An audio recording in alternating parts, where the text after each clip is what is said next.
우리는 매년 크리스마스가 되면 예수님의 탄생을 기념하고 생각하고 또 예수 그리스도의 탄생에 대한 그 축하하는 그런 시간을 갖습니다.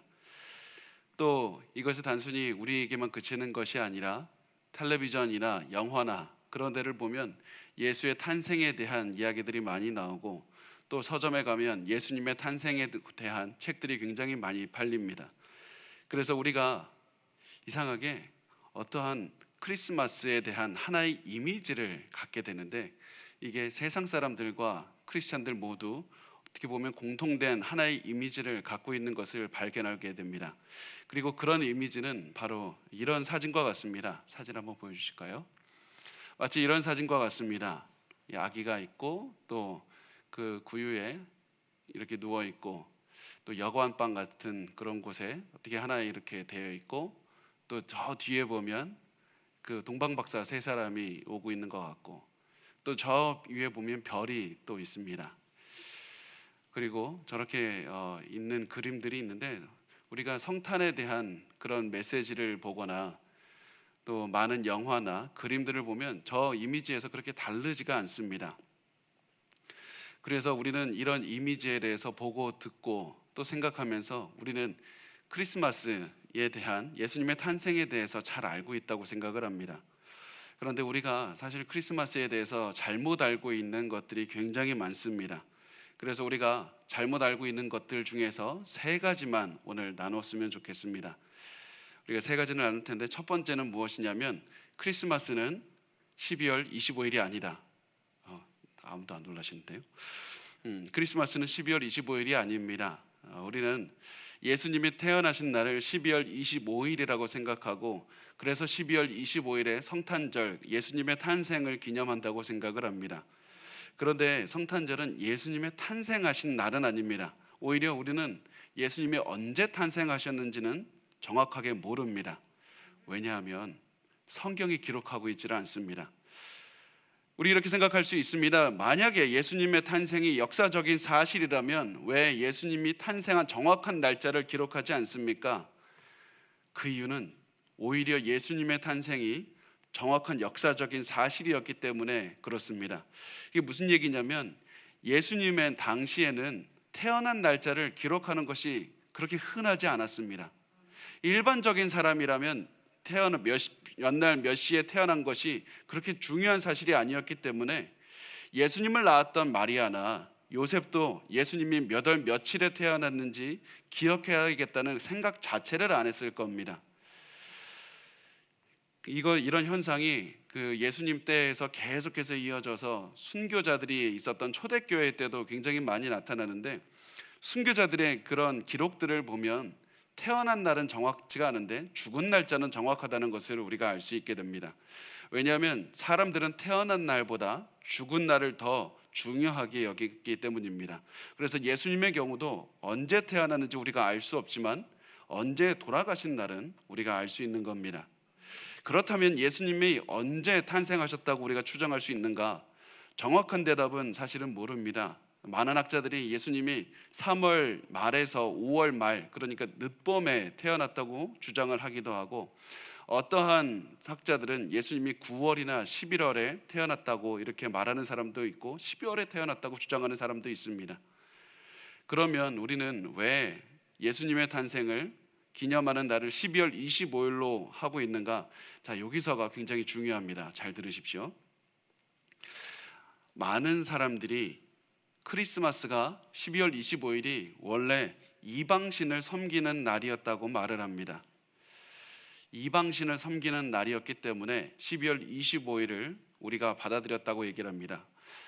어떠한 신이냐 보면 그 세턴이라는 그런 풍요를 상징하는 신을 기념하는 날을 교회가 받았다고도 얘기를 하고, 어떠한 사람들은 12월 25일에 태양신을 숭배하는 날이었기 때문에 교회가 예수님을 태양신을 숭배하는 날을 예수님의 탄생하는 날로 받아들였다고 이렇게 얘기를 합니다.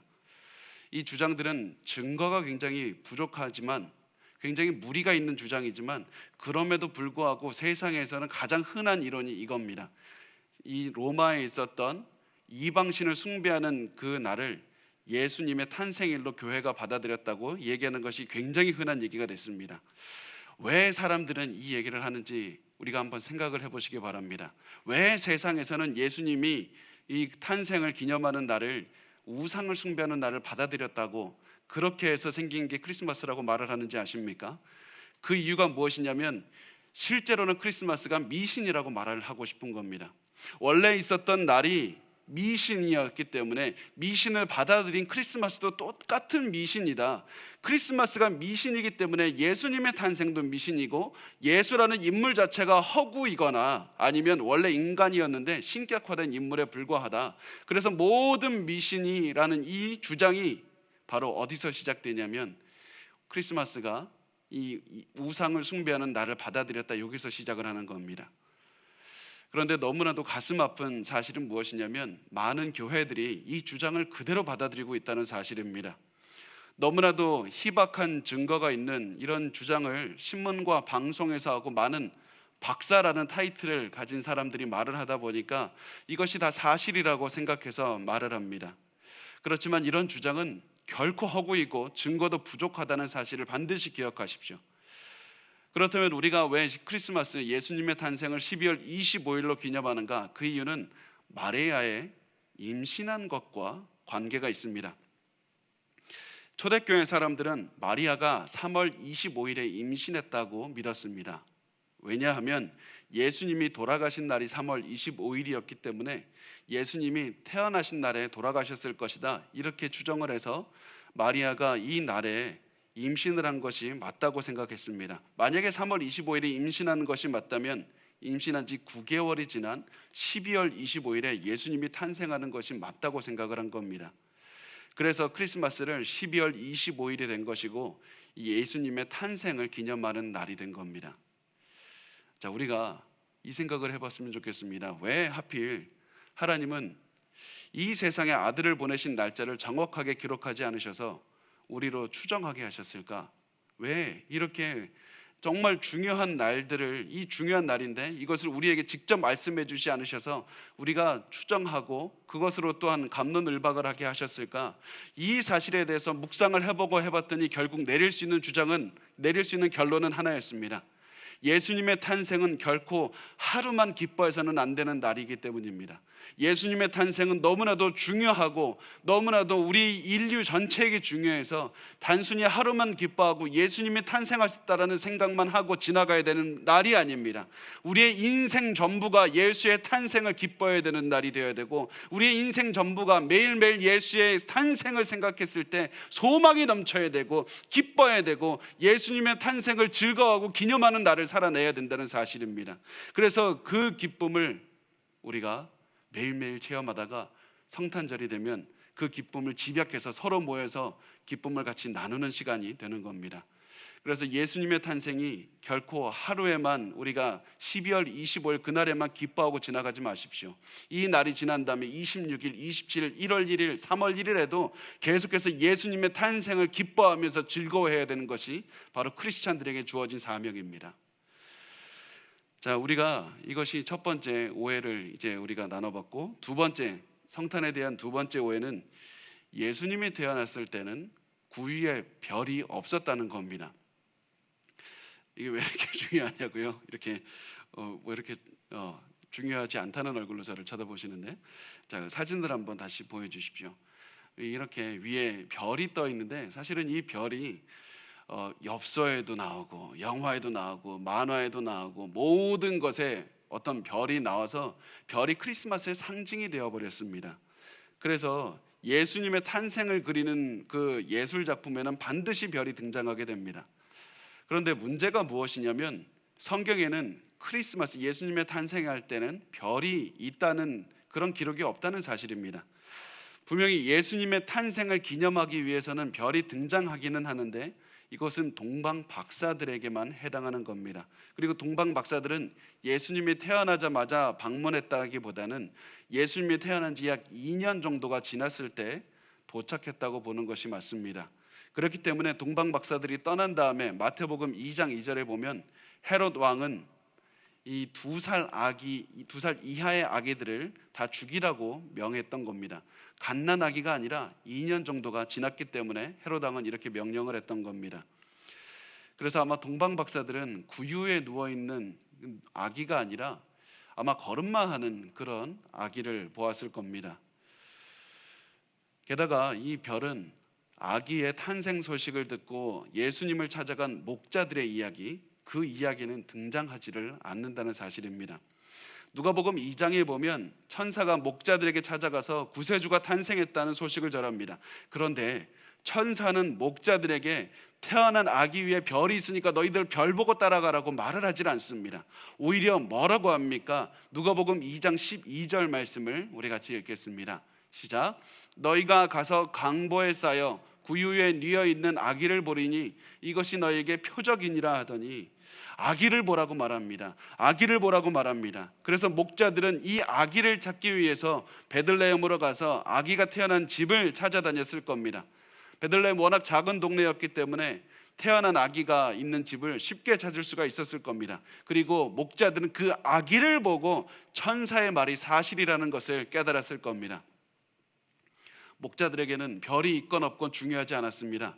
하나님의 말씀대로 하나님의 말씀대로 그 집에 아기가 있다는 사실, 그 하나만 중요했던 것이었습니다. 이게 왜 우리에게 중요합니까? 우리가 성탄절을 기뻐하는 이유는 초자연적인 현상이 일어나서도 아니고 기적이 일어나서도 아닙니다. 예상하지 못한 기이한 일들이 일어나서 우리가 성탄절을 기뻐하는 것이 아니라 우리가 기뻐하는 이유는 말씀대로 예수께서 오셨기 때문에 그렇습니다. 예수님이 탄생하셨고 그 누구도 아닌 나를 위해서 이 땅에 오셨기 때문에 우리가 성탄절을 기뻐하는 겁니다. 어떤 별이 있어서도 아닙니다. 어떤 이적이 있어서도 아닙니다. 우리가 예수님께서 우리를 위해서 이 땅에 오셨고 예수님은 우리의 죄를 위해서 십자가에 못 박히기 위해서 이 땅에 육신의 몸을 입고 오셨다는 사실, 그 사실이 중요한 겁니다. 드디어 예수께서 오셨기 때문에 내 죄가 용서를 받고 천국에 갈 수 있게 되었다. 바로 이 사실 하나 때문에 우리에게 위로가 되고 소망이 되고 기뻐할 수 있는 것입니다. 우리에게는 표적은 말씀대로 탄생하신 예수 그리스도 한 분밖에 없습니다. 여러분, 우리가 세상을 살다 보면 참 많은 어려움을 겪게 됩니다. 그때 우리가 계속해서 바라는 것이 여러 가지 이적이 되고 병고침의 은사가 됩니다. 다 중요합니다. 다 좋습니다. 그렇지만 그것이 우리의 시선을 자꾸 빼앗아서 자꾸 그것이 우리 인생이 가장 중요한 것이 된다면 우리는 신앙생활을 잘못하고 있는 겁니다. 우리의 시선은 항상 예수가 되어야 되고 예수께 초점을 맞추고 예수께서 우리의 표적이 되어야 되고 예수께서 우리의 중심이 되어야 되고 예수께서 우리의 삶의 목표가 되어야만 됩니다. 우리 크리스마스 때 예수님께 다시 한번 초점을 받는 그런 시간을 보내시길 바랍니다. 자, 세 번째 마지막입니다. 동방 박사는 3명이 아니었습니다. 자, 다시 사진을 보여주십시오. 여기 보면 항상 동방 박사가 이렇게 3명으로 그려져 있습니다. 동방 박사는 3명이 아니었습니다. 성경에 보면 동방 박사의 숫자에 대해서는 기록하지 않습니다. 박사가 몇 명인지 기록하지 않습니다. 그렇기 때문에 우리는 알 수 없습니다. 그냥 단지 성경은 박사들이 동방에서 왔다고만 말을 합니다. 이 박사들은 과연 누구일까? 많은 분들이 이 동방 박사라고 하니까 이 석사학위, 박사학위 있는 학위를 생각해서 박사들이니까 공부를 많이 한 사람들이라고 이렇게 생각을 하십니다. 그래서 박사라서 공부 많이 했다는 의미는 아닙니다. 제가 생각해 보니까 공부 많이 했다는 의미면 동방 교수들이라고 하지 않았을까? 그런 생각이 드는데 박사는 공부를 했다는 의미가 아니라 그 원어가 마구스라는 말이고요. 마구스, 그리고 영어로는 wise man, 그러니까 지혜로운 자들, 현자 이렇게 번역을 합니다. 이 사람들이 누구냐면 원래 이 사람들은 페르시아에서 제사장직을 행했던 사람들이었습니다. 페르시아에서 제사장직을 했습니다. 이들은 제사장이었기 때문에 종교적으로도 굉장히 중요한 위치에 있었을 뿐만 아니라 정치적으로도 굉장히 중요한 위치에 있었습니다. 이들은 신의 뜻을 아는 사람들이었습니다. 점도 쳤습니다. 그러다 보니까 신의 뜻을 아는 사람들이다 보니까 가장 나라에서 중요한 일, 다음 왕을 선정할 때 이 사람들의 허가를 받았어야만 됐습니다. 이 사람들을 통해서 왕이 이 신이 인정하는 왕인지 아닌지를 이 사람들은 마구스를 통해서만 알 수가 있었습니다. 그렇기 때문에 이들이 인정하지 않으면 누구도 왕이 될 수 없는 그런 강한 권력을 가지고 있었던 사람들이었습니다. 이들은 왕을 인정하고 왕을 그렇게 선택하는 사람들이었습니다. 그런데 이들에게 정말 중요한 일들이 일어나는데 이 사람들에게 가르침을 준 사람을 조금씩 타고 올라가 보면 이 페르시아 제국 더 역사로 거슬러 올라가면 바벨론과 함께 있었을 때 바로 다니엘이 이들에게 가르침을 주었다는 것을 우리가 알 수가 있습니다. 이들에게 강한 영향력을 주었던 사람은 다니엘이었습니다. 다니엘은 점치는 사람들에게 굉장히 중요한 인물이었고 굉장히 존경받는 인물이었기 때문에 마고스들에게도 강한 영향을 주었을 겁니다. 다니엘은 이들에게 구약 성경에 대해서 알려주었을 것이고 구약 성경에서 가장 중요하게 제시하는 메시아가 결국 이 세상에 올 것인데 메시아가 왕이 되신다, 이것에 대해서도 알려주었을 겁니다. 그래서 마고스들은 다니엘의 가르침을 기억하면서 메시아를 기다리고 있었는데 어느 날 구약 성경이 말씀하는 대로 메시아가 탄생한 겁니다. 별이 나타나기 시작했습니다. 그래서 이들은 별을 보고 예루살렘까지 와서 결국에서는 예수님이 계신 곳까지 오게 된 겁니다. 그래서 우리가 아까 본 것처럼 마구스들은 저렇게 초라하게 낙타 3마리 타고 오지 않았을 겁니다. 엄청난 규모의 사람들이 왔을 겁니다. 큰 강한 권력을 휘두르면서 많은 종들을 데리고 왔을 겁니다. 그리고 이들이 헤롯에게 와서 이렇게 묻습니다. 왕이 어디 계시냐? 이들은 왕을 세우는 사람들인데 이들이 와서 질문하는 것이 왕이 어디 계시냐 이겁니다. 마태복음 2장 2절을 우리가 같이 읽겠습니다. 시작. 유대인의 왕으로 나신 이가 어디 계시냐? 우리가 동방에서 그의 별을 보고 그에게 경배하러 왔노라 하니. 왕을 임명하는 자들이 왕으로 태어나신 예수님을 찾아온 겁니다. 이들이 왕으로 태어나신 예수님을 찾아와서 황금과 유황과 몰약을 드렸습니다. 이것을 드린 이유는 다른 여러 가지 상징보다 예수님을 왕으로 인정했다는 데 있습니다. 멀리서 왕을 세우는 자들이 예수님께 와서, 아기 예수님께 와서 예수님이 진정한 왕이 되신다는 사실을 증명한 겁니다. 그런데 이것이 끝이 아니라 마구스들은 이방인이라는 사실을 기억하십시오. 이방인들이 찾아와서 예수님께 경배했다는 것은 이방인들에게도 예수님이 왕이 된다는 사실을 보여주고 있는 겁니다. 여러분, 그 사실을 바라보면서 우리가 무엇을 해야 됩니까? 마고스들이 예수님을 찾아와서 경배하는 그 장면을 보면서 우리도 그 자리에 서야 됩니다. 예수님은 우리의 왕이 되십니다. 단순히 어떤 아기가 태어났기 때문에 우리가 마음이 포근해지고 따뜻해지는 그런 것을 체험하는 시간이 크리스마스가 아니라 예수님은 우리의 왕이 되십니다. 우리의 왕이 태어나셨다는 그 사실을 기억하면서 예수님께 경배해야 되고 마고스와 함께 예수님을 찬양해야 되는 겁니다. 예수님은 나와 같은 이방인을 위해서도 오신 예수님 메시아이기 때문입니다. 우리가 지금까지 성탄에 대해서 우리가 자주 하는 오해 3가지를 나누었습니다. 그런데 우리가 그 3가지를 통해서 지금까지 뭘 나눴냐면 12월 25일도 크리스마스가 아니고 별도 있지 않았고 동방박사들이 3명도 아니었고, 그러면 이렇게 질문할 수가 있습니다. 그러면 우리가 확실하게 아는 것이 무엇입니까? 우리가 이때 중요하게 초점을 맞춰야 되는 것이 무엇입니까? 크리스마스 때 어떤 구유의 아기가 태어났고 그 아기 위에 별이 떴고 그리고 동방에서 박사들 3명이 왔고, 이런 것들이 중요한 것이 아니라 몇 월 며칠에 태어나신 것이 중요한 것이 아니라 우리가 크리스마스 때 초점을 맞춰야 되는 것은 바로 예수님이 오셨다라는 사실입니다. 예수님이 오셨습니다. 중요하지 않은 것들을 집중하지 말고 중요한 것들을 바라보십시오. 가장 중요한 것들을 생각하십시오. 가장 중요한 것들을 우리가 기억해야 됩니다. 크리스마스 때 연말이니까 우리가 다른 여러 가지 것들에 시선을 뺏기고 살아가는 것이 아니라 우리의 크리스마스의 가장 중요한 예수 그리스도께서 태어나셨다라는 사실에 집중하십시오. 그러면 예수님이 왜 이 땅에 오셨습니까? 요한일서 4장 10절 말씀을 우리 같이 읽겠습니다. 시작. 사랑은 여기 있으니 우리가 하나님을 사랑하는 것이 아니요 하나님이 우리를 사랑하사 우리 죄를 속하기 위하여 화목제물로 그 아들을 보내셨습니다. 우리를 사랑해서 이 땅에 예수께서 오셨다. 하나님의 사랑을 찬양하는 것이 우리가 크리스마스 때 해야 되는 일이고, 하나님 아버지의 뜻에 순종해서 우리를 사랑해서 이 땅에 오신 예수 그리스도의 사랑을 찬양하는 것이 우리가 크리스마스 때 해야 되는 일입니다. 우리를 얼마나 사랑하셨으면 예수께서 인간의 옷을 입고 이 땅에 오셨을까? 아무리 강하고 화려한 마법수들이 예수님께 찾아와서 경배를 해도 그들의 찬양은 너무나도 초라했을 겁니다. 만왕의 왕이신 예수님을 찬양하기에 그 누가 합당하겠습니까? 그런데 그 예수님께서 인간의 옷을 입고 가장 낮은 곳에 오셨다, 그 사실에 집중하십시오.